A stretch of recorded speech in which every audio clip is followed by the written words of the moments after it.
Hello दोस्तों, आप लोगों का दीवा किरण चैनल पर स्वागत है। तो आज मैं स्वयं प्रकाश जी का लिखा हुआ नेताजी का चश्मा ये पढ़ाऊँगी। Okay, class 10। तो पहले मैं इनका जीवन परिचय बताऊँगी, इसमें से भी क्वेश्चंस आते हैं। तो स्वयं प्रकाश जी का जन्म सन इंदौर मध्य प्रदेश में हुआ। मैकेनिकल इंजीनियरिंग की पढ़ाई करके एक औद्योगिक प्रतिष्ठान में नौकरी करने वाले स्वयं प्रकाश का बचपन और नौकरी का बड़ा हिस्सा राजस्थान में भी था।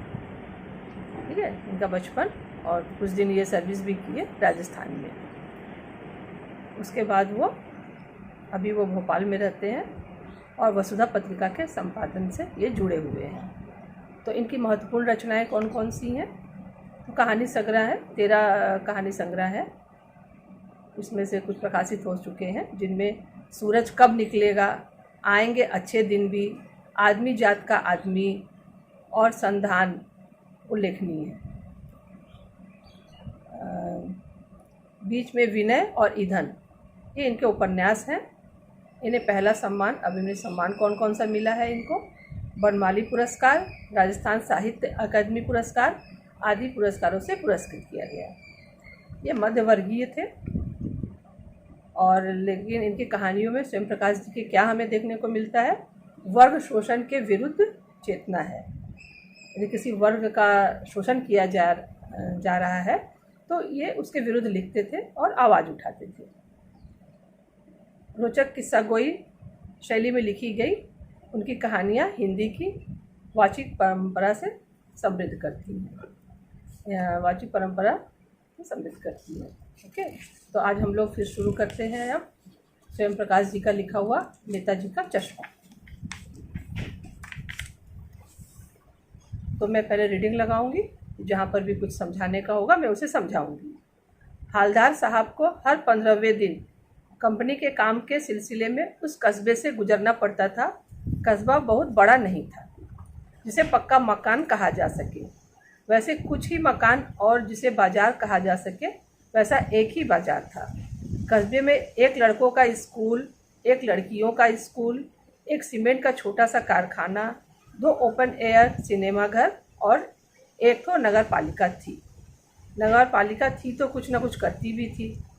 कभी कोई सड़क पक्की करवा दी, कभी कोई पेशाब घर बनवा दिया, कभी कबूतरों की छतरी बनवा दी, तो कभी कभी सम्मेलन करवा दिया। इसी नगर पालिका के किसी उत्साही बोर्ड या प्रशासनिक अधिकारी ने एक बार शहर के मुख्य बाजार के मुख्य चौराहे पर नेताजी सुभाष चंद्र बोस की एक संगमरमर की प्रतिमा लगवा दी। यह कहानी उसी प्रतिमा के बारे में है, बल्कि उससे भी एक छोटे से हिस्से के बारे में है। तो अभी इस कहानी में उन्होंने क्या लिखा है स्वयं प्रकाश जी ने, ये पहले पैरा में बताया जा रहा है। तो क्या बता रहे हैं कि एक छोटा सा कस्बा था और उसमें क्या क्या था, इसमें से बीच बीच में क्वेश्चंस आते हैं, इसलिए मैं इसको एक्सप्लेन करते जा रही हूँ। तो ज़्यादा मकान नहीं थे यहाँ पर, एक ही बाज़ार था, एक ही लड़कों का स्कूल। तो क्वेश्चन आ सकता है कि कस्बा कैसा था? एक ही लड़कियों का स्कूल, एक सीमेंट का छोटा सा कारखाना, 2 ओपन एयर सिनेमा घर और एक तो नगर पालिका थी। अब नगर पालिका के बारे में ये उस पर व्यंग कर रहे हैं कि नगर पालिका है तो इसे तो सरकारी कर्मचारी हैं, तो यहाँ पर इनको अच्छा कार्य करना चाहिए, इसके लिए ही इन्हें गठित किया जाता है। लेकिन ये लोग क्या करते थे कि कुछ छोटे मोटे काम करवा देते थे, पक्की सड़क करवा दी। इससे ये भी पता चलता है कि नगर महापालिका का कार्य क्या होता है। तो सड़क बनवा देना या मनुष्यों के जो ज़रूरत की चीज़ें हैं उसे ठीक करवा देना, उसे बनवा देना। तो इस तरह से ये कार्य करते थे। पानी का इंतज़ाम करना, ये सब नगर पालिका का कार्य होता है। तो यहाँ पर बता रहे हैं कि एक शहर के मुख्य चौराहे पर एक नेताजी सुभाष चंद्र बोस जी का एक बार नगर पालिका एक मूर्ति लगवाती है, उसके बारे में ये पूरी कहानी है। तो आगे का सेकंड पैरा। पूरी बात तो अब पता नहीं, लेकिन लगता है कि देश के अच्छे मूर्तिकारों की जानकारी नहीं होने और अच्छी मूर्ति की लागत अनुमान और उपलब्ध बजट से कहीं बहुत ज़्यादा होने के कारण काफ़ी समय ऊहापोह और चिट्ठी पत्री में बर्बाद हुआ होगा और बोर्ड की शासनावधि समाप्त होने की घड़ियों में किसी स्थानीय कलाकार को ही अवसर देने का निर्णय किया गया होगा और अंत में कस्बे के इकलौते हाई स्कूल के इकलौते ड्राइंग मास्टर मान लीजिए मोतीलाल जी को ही यह काम सौंप दिया गया होगा, जो महीने भर में मूर्ति बनाकर पटक देने का विश्वास दिला रहे थे। तो क्या किया गया कि प्लान किया गया कि नेताजी सुभाष चंद्र बोस जी का एक मूर्ति लगाई जाए। तो इसको पास होने में ही इतना समय लग गया कि अंत में क्या करना पड़ता है कि स्कूल के इकलौते ड्राइंग मास्टर, ये क्वेश्चन आ सकता है कि किसे दिया गया मूर्ति बनाने की जिम्मेदारी, तो मोतीलाल जी को दिया गया, जो कि वो स्कूल के एक मास्टर थे, ड्राइंग मास्टर थे। ठीक है, तो आगे जैसा कि कहा जा चुका है कि मूर्ति संगमरमर की थी, टोपी की नोक से कोट के दूसरे बटन तक कोई 2 फुट ऊंची, जिसे कहते हैं बस्ट, और सुंदर थी। अब देखिए क्वेश्चन आ सकता है कि बस्ट किसे कहते हैं। तो बस्ट टोपी की नोक से कोट के दूसरे बटन तक की लगभग 2 फुट की मूर्ति को बस्ट कहते हैं, यानी कि सर से लेकर के कमर तक की मूर्ति को बस्ट कहते हैं। ओके, ये क्वेश्चन आ सकता है। तो आगे, और सुंदर थी, नेताजी सुंदर लग रहे थे, कुछ मासूम और कमसिन फौजी वर्दी में मूर्ति को देखते ही दिल्ली चलो और तुम मुझे खून दो वगैरह याद आने लगते थे। इस दृष्टि से यह सफल और सराहनीय प्रयास था। केवल एक चीज़ की कसर थी जो देखते ही खटकती थी। नेताजी की आंखों पर चश्मा नहीं था, यानी चश्मा तो था लेकिन संगमरमर का नहीं था। एक सामान्य और सचमुच के चश्मे का चौड़ा काला फ्रेम मूर्ति को पहना दिया गया था। हालदार साहब जब पहली बार इस कस्बे से गुजरे और चौराहे पर पान खाने रुके, तभी उन्होंने इसे लक्षित किया और उनके चेहरे पर एक कौतुक भरी मुस्कान फैल गई। वाह भाई, यह आइडिया भी ठीक है, मूर्ति पत्थर की लेकिन चश्मा रियल। तो यहाँ पर आगे क्या बोला जा रहा है कि नेताजी की मूर्ति तो एक बस तो बनाया गया और इतनी सुंदर मूर्ति थी, अच्छी थी मूर्ति कह सकते थे, है, फौजी वर्दी में थी। और ये भी क्वेश्चन आ सकता है कि नेताजी ने कौन सी फ़ौज का गठन किया था। तो आज़ाद हिंद फ़ौज का गठन किया था और इनका नारा क्या था, दिल्ली चलो, तुम मुझे खून दो, मैं तुम्हें आज़ादी दूंगा। ये नेताजी का नारा था। ये भी इस पैरा से पता चलता है। अब आगे का, तो इस पर मेन बात क्या था कि मूर्ति तो बनाई गई थी लेकिन इसमें संगमरमर की मूर्ति पर संगमरमर की चश्मा नहीं था, मूर्ति पर चश्मा नहीं था, और लेकिन एक चश्मा लगा दिया जाता है जो कि रियल था। तो काले चौड़े फ्रेम का मूर्ति को पहना दिया गया था। तो वहाँ से एक हालदार साहब, जो जिनकी की उनकी ड्यूटी थी कि उस जगह का देखभाल करना है, तो वो उधर से गुजरते हैं हालदार साहब। तो देखते हैं कि पान खाने के लिए रुकते हैं, तो उनका चेहरा सुभाष चंद्र बोस की मूर्ति पर जाता है। तो वो रियल चश्मा को देखकर कहते हैं, वाह भाई, यह आइडिया भी ठीक है, मूर्ति पत्थर की लेकिन चश्मा रियल। उन्हें आश्चर्य लगता है कि ये कैसा मूर्तिकार है जिन्होंने इसमें चश्मा नहीं बनाया है। आगे जीप कस्बा छोड़कर आगे बढ़ गई। तब भी हलदार साहब इस मूर्ति के बारे में ही सोचते रहे और अंत में इस निष्कर्ष पर पहुँचे कि कुल मिलाकर कस्बे के नागरिकों का यह प्रयास सराहनीय ही कहा जाना चाहिए। महत्व मूर्ति के रंग रूप या कद का नहीं, उस भावना का है, वरना तो देशभक्ति की आजकल मजाक की चीज़ होती जा रही है। दूसरी बार जब हालदार साहब उधर से गुजरे तो उन्हें मूर्ति में कुछ अंतर दिखाई दिया। ध्यान से देखा तो पाया कि चश्मा दूसरा है। पहले मोटे फ्रेम वाला चौकोर चश्मा था, अब तार के फ्रेम वाला गोल चश्मा है। हालदार साहब का कौतुक और बढ़ा। वाह भाई, क्या आइडिया है, मूर्ति कपड़े नहीं बदल सकती लेकिन चश्मा तो बदल ही सकती है। अब हालदार साहब का एक हैबिट हो गया था कि उनका नज़र मूर्ति पे जरूर जाता था। तो वो देखते थे कि कभी दूसरा चश्मा पहना हुआ है, कभी कोई चश्मा पहना हुआ है।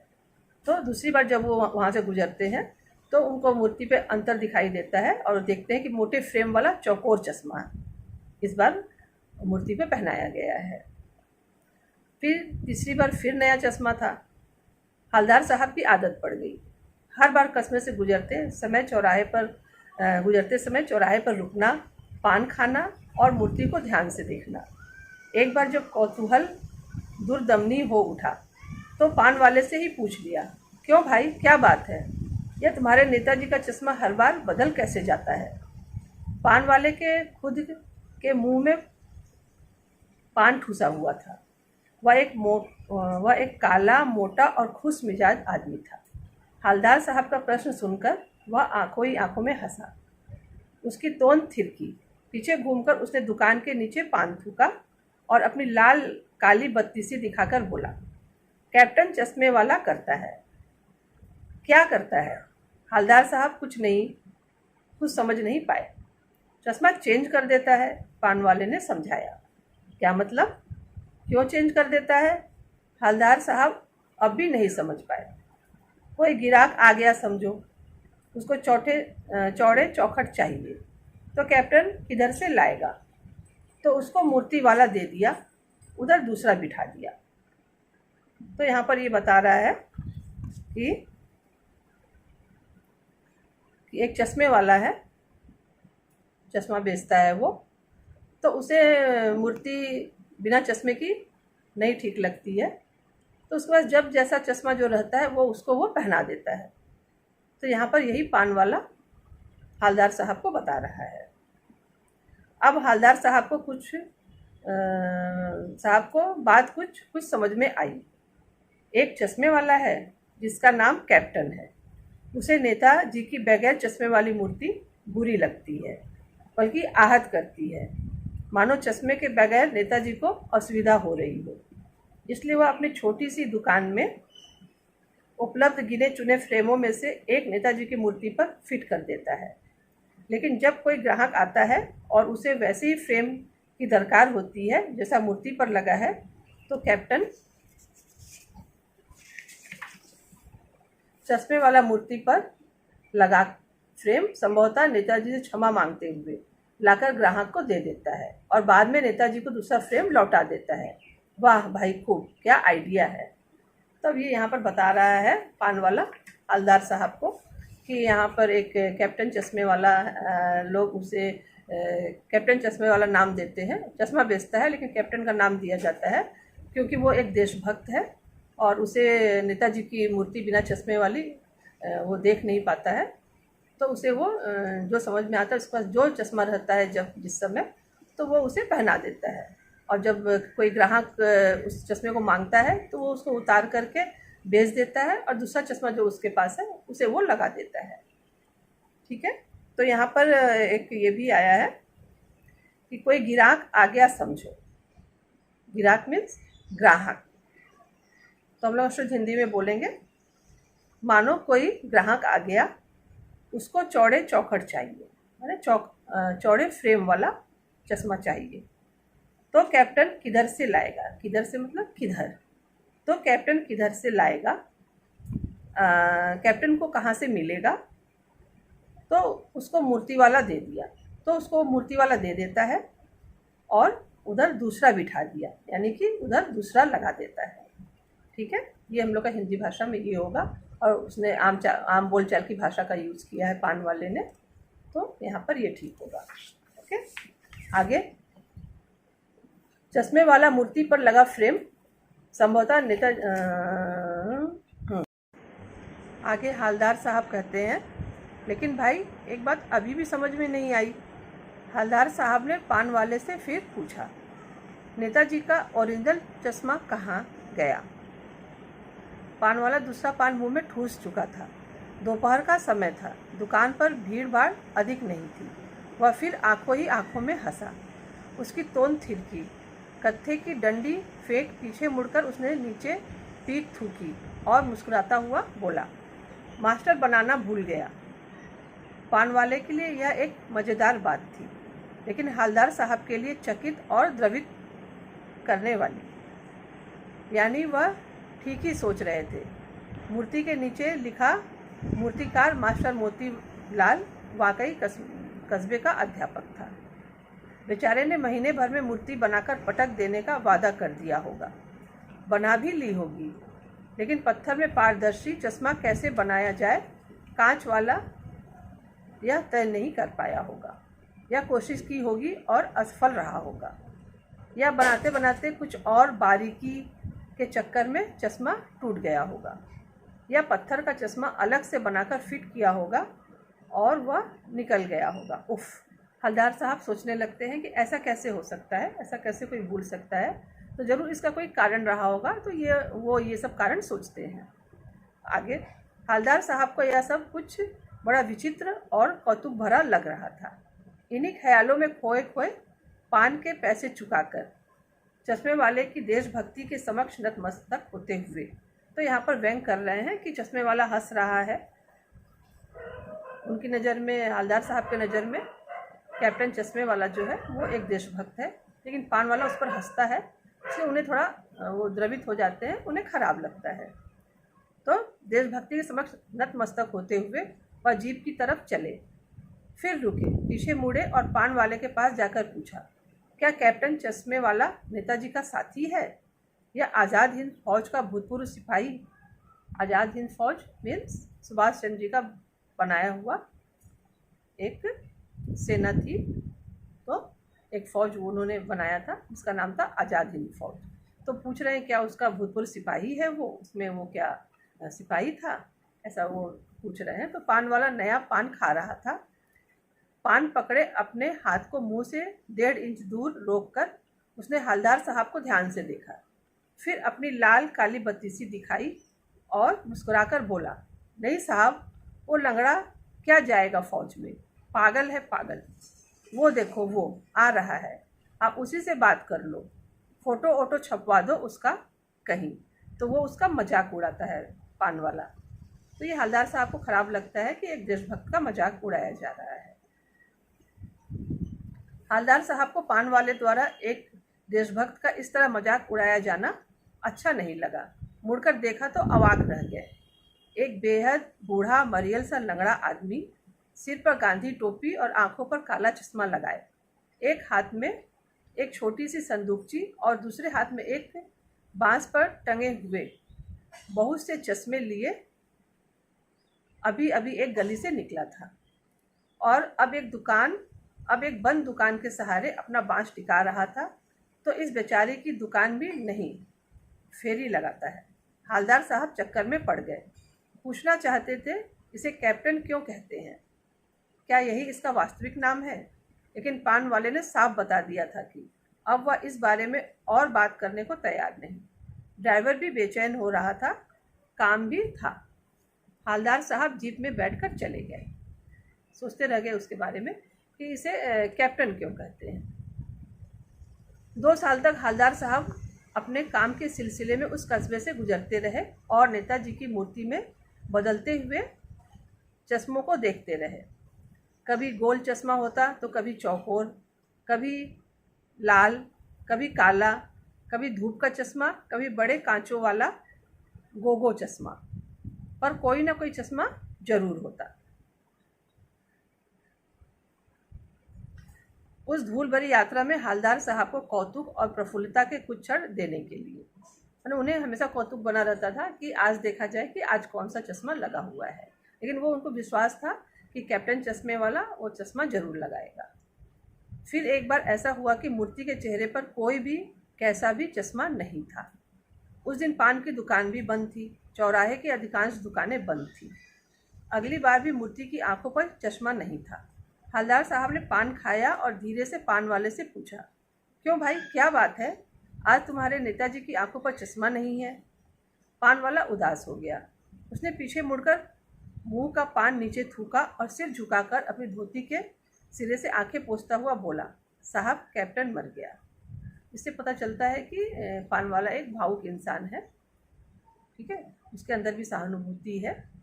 तो वो आंखों में उसके पानी आ जाते हैं, आंसू आ जाता है। तो वो बताता है कि साहब कैप्टन मर गया। और कुछ नहीं पूछ पाए हलदार साहब।